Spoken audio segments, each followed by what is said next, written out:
We'll move on to running backs, which is one of the positions with the highest bust rate. It's often due to injuries, but getting it right is also very important. So who are you avoiding at the position that you see some red flags with?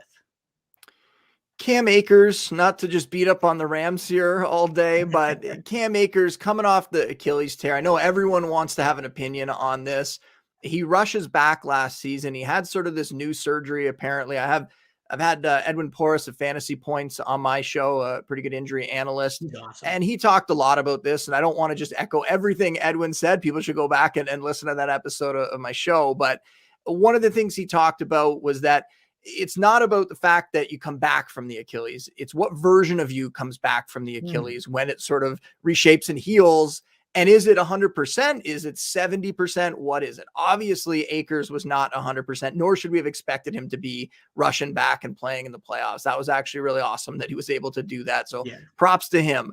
He's had the off season, but still at the moment, we're just over a year after the surgery. Like normally with these Achilles tears, it takes a couple of seasons before we see these running backs get back to anything close to the kind of production that they had before.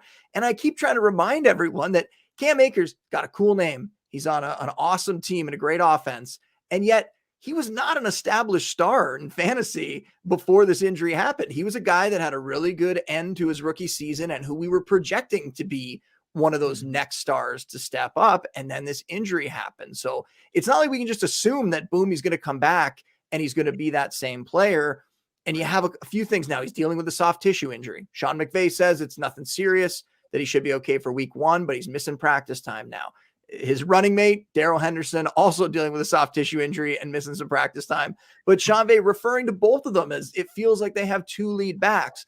Could that be setting up a situation where if Akers isn't 100% of what he used to be, we're going to see some sort of split? And that would be rare for the Rams, but it is definitely possible. We saw Henderson last season when he stepped into that lead back role was pretty solid. In the first 12 weeks, he was putting up RB2 fantasy stats, right? Was pretty decent in that role. You also have them draft Kyron Williams, the rookie, a pretty good guy who could contribute as a pass catcher there and a pass protector. Maybe he factors in a little bit in the backfield. So a lot of things there that have me concerned than Cam Akers this year. Cam Akers next season, maybe that'll be a different story. Then it'll be 2 years removed from the injury. Maybe we'll feel a little bit better about him. But to think that he's going to come out, and I think right now he's going as like the RB19 in the 4th round, that's still a little rich for me. I think that's quite a bit of risk. I think people are looking at the name and thinking about what he did at the end of that rookie season and hoping that he can get back to that. I just don't think he's going to be able to do it this year.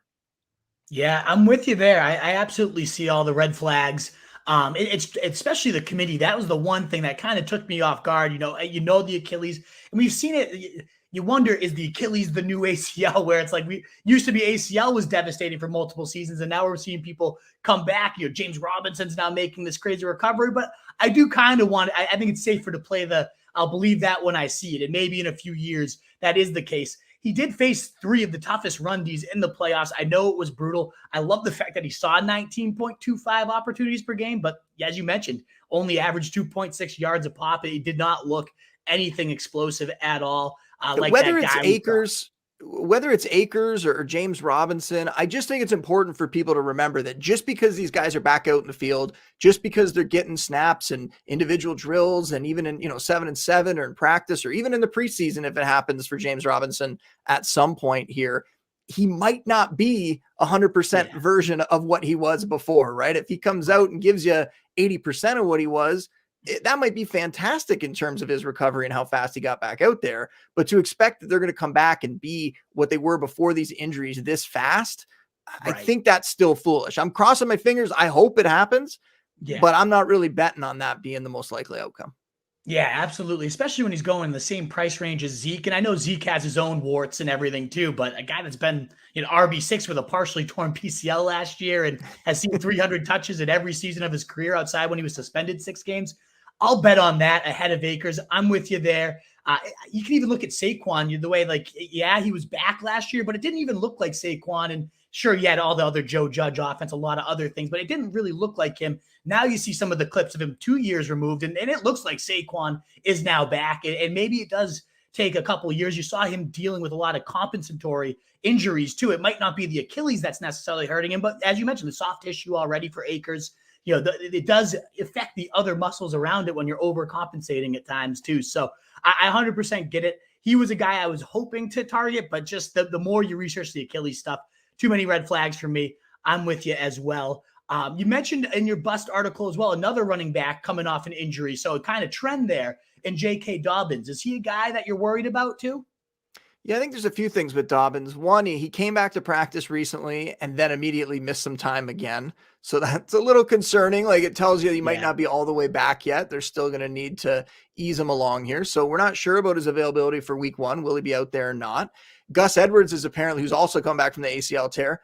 He's going to be back even later, so he probably won't be out there in week 1. They went out in the offseason. They drafted Tyler Beatty. They picked up Mike Davis, the veteran. We don't know how much he has left in the tank, but they picked up a few guys who could compete for touches early in the season. And even before any of these injuries, Dobbins was used in a committee. It was him and Edwards. It wasn't like Dobbins was just set loose and getting 20, 25 touches a game. So I can't imagine that coming off the ACL tear, they're going to throw him back out there and all of a sudden give him this workhorse role. They're going to use some of these other guys in that offense. The Ravens every single year tell us they want to pass more to running backs, and every single year they're lying to us, or it never happens for whatever reason. So I don't believe that there's going to be a really high pass catching ceiling or receiving workload there for Dobbins either. So then you look at how can he produce for fantasy. What it really comes down to is he needs a big touchdown total. And we saw a few years back, Mark Ingram did that for the Ravens, had a big touchdown total, finished as a top 10, top 12 back that season. So maybe Dobbins can get it done that way if he ends up being healthy early in the year and comes through.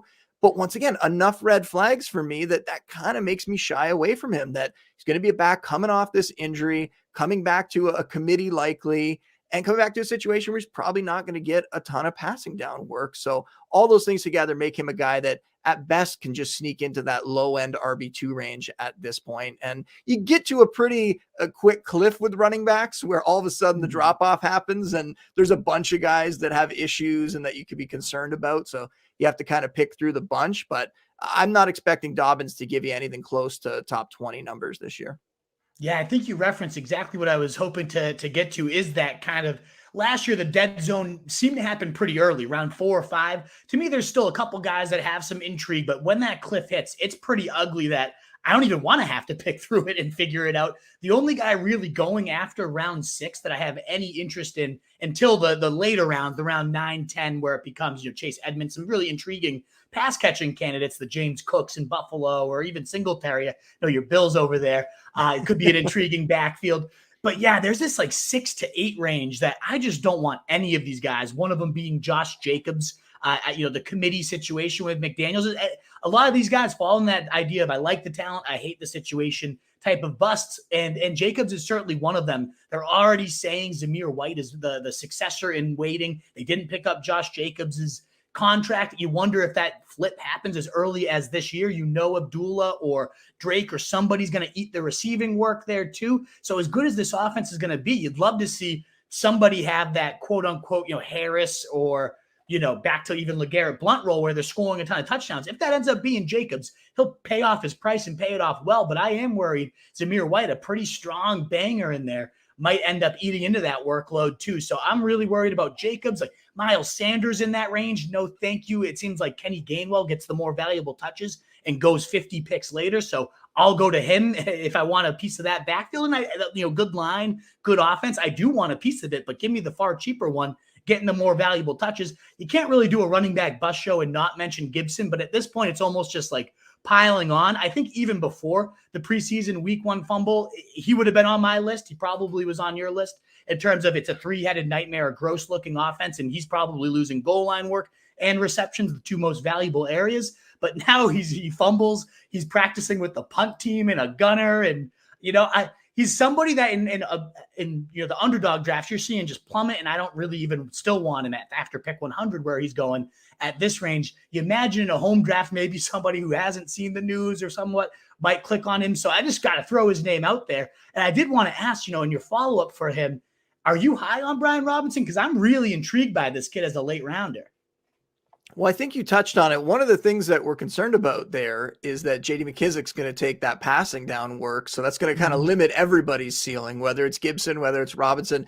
probably going to be some combination of both. And that's what we've seen for a while. I've talked about Gibson so much on my show, though. Just going back to, they told us exactly what they were thinking really early in the offseason. They brought back McKissick. They brought in all these running back prospects for top 30 visits. That was the immediate red flag there, going, okay, wait a minute. Are they not really sold on Gibson as much as maybe the fantasy community has been? And I'll take the L there. He was somebody who I thought had the talent to really step up and be a quality fantasy back, one of the potentially the elite producers if they gave him the volume. They just never have. And there's been other reasons for it. Obviously, some durability concerns. He gets banged up. He plays through a lot of it, but he gets banged up quite a bit. And then also, like you mentioned, the fumbling. 6 fumbles last year. He lost 4 of them. That was the most amongst any running back last season. And now he continues to do it this year in practice. He continues to do it in the preseason. It's very worrisome. Brian Robinson at cost, absolutely. I'll take a shot on him as a late round guy. Somebody that we're going to watch his ADP skyrocket, though. It already is. So we'll see how high that gets up to. I don't have them that far apart in my rankings now. My top 200, I think Gibson's around like 85 to 90 range. And I have Robinson right around the 100 range. So I'm all in on Robinson in terms of getting him as that cheap guy who could potentially overtake Gibson. And that's what I want. If they're going to be in some sort of committee, no, thank you. But if he can overtake him this year, great. And before that, he could potentially give you some flex value as a goal line option, as a short yardage guy, or just somebody who's coming in to, give Gibson a breather. And that's kind of what they've said from the get-go. Ron Rivera, after they drafted Robinson, said that it was going to be this 1-2 punch and likened them to Jonathan Stewart and D'Angelo Williams. And so you figure Robinson's going to be involved, and there's a chance that he could end up taking over that lead back job this year. So I definitely agree that Gibson's somebody you don't want on your team unless you get him so cheap. And Robinson's an easy guy to pick up in the late rounds. And I agree with the other guys that you mentioned too. I mean, Miles Sanders, on top of the fact that he's having all these pass catching issues, dropping balls like crazy, he's already banged up. He's missed a bunch of time recently. So that's giving Kenny Gainwell even more opportunity with that first string offense. So got to like that. And Gainwell, surprisingly productive on limited snaps last year. Had 6 games where he had more than 40 yards from scrimmage and a touchdown, and he wasn't really playing that much. They liked using him around the goal line in some packages. Had 33 catches too, and once again didn't play that much that season. Wasn't really being featured. So somebody that has the kind of talent that could step up in that offense that we expect to be much better this year. And Josh Jacobs, I have been touting Josh Jacobs for the last couple seasons. Everyone was down on him. I don't know why. Continued to put up good numbers, top 10, top 15 fantasy numbers. If you loaded up in the rest of your team, Josh Jacobs was a fine RB2 to have on your squad. This year, not so much. No, thank you. I'm not interested whatsoever. The talk of Amir Abdullah being involved in the passing game, not just Zamir White, like that there could be other guys involved in that backfield. Don't want to get involved in that headache. We've done it for so many years with the Patriots. I do not want to do it with Josh McDaniels in Vegas now. So no, thank you on Josh Jacobs at this point. Yeah, absolutely. And that's why, as you mentioned, that when that cliff hits, it is ugly. So I've preached getting a couple running backs in those first few rounds while you still have the bell cows and even James Conner in round 3. After that, it does seem it dropped off pretty dramatically. There's one guy going, it felt a little too easy to go those guys though. So I do want to toss out one last one and then hear your thoughts. And that's Nick Chubb, one of the best running backs, pure runners, I think is in the league right now, maybe the best.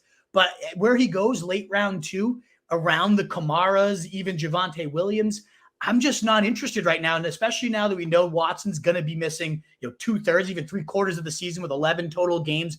I don't like it at all. And some people might look at that as a positive for Chubb. Maybe they're hammering the run a bit more. But one damning stat that I talked about with Scott Barrett when he came on my pod is Chubb averages over 3.5 more points per game in wins than losses. And Jacoby Brissett hellhole, we've seen it before in the Colts offense. It just is slow. It's gross. Yes, they have a good line. Yes, Chubb is talented enough to have a couple big weeks, but when he's not getting passing work at all, and certainly when they're down, the game flow issues. I mean, Kareem Hunt, when they were both healthy in weeks 1 through 5 last year, actually outscored Nick Chubb, 18 points to Chubb 16. And I mean, 16 points per game is still pretty good, but you can get Kareem Hunt around 9-10 if you really want a piece of this backfield. Hunt outscored him 6 of 8 games together.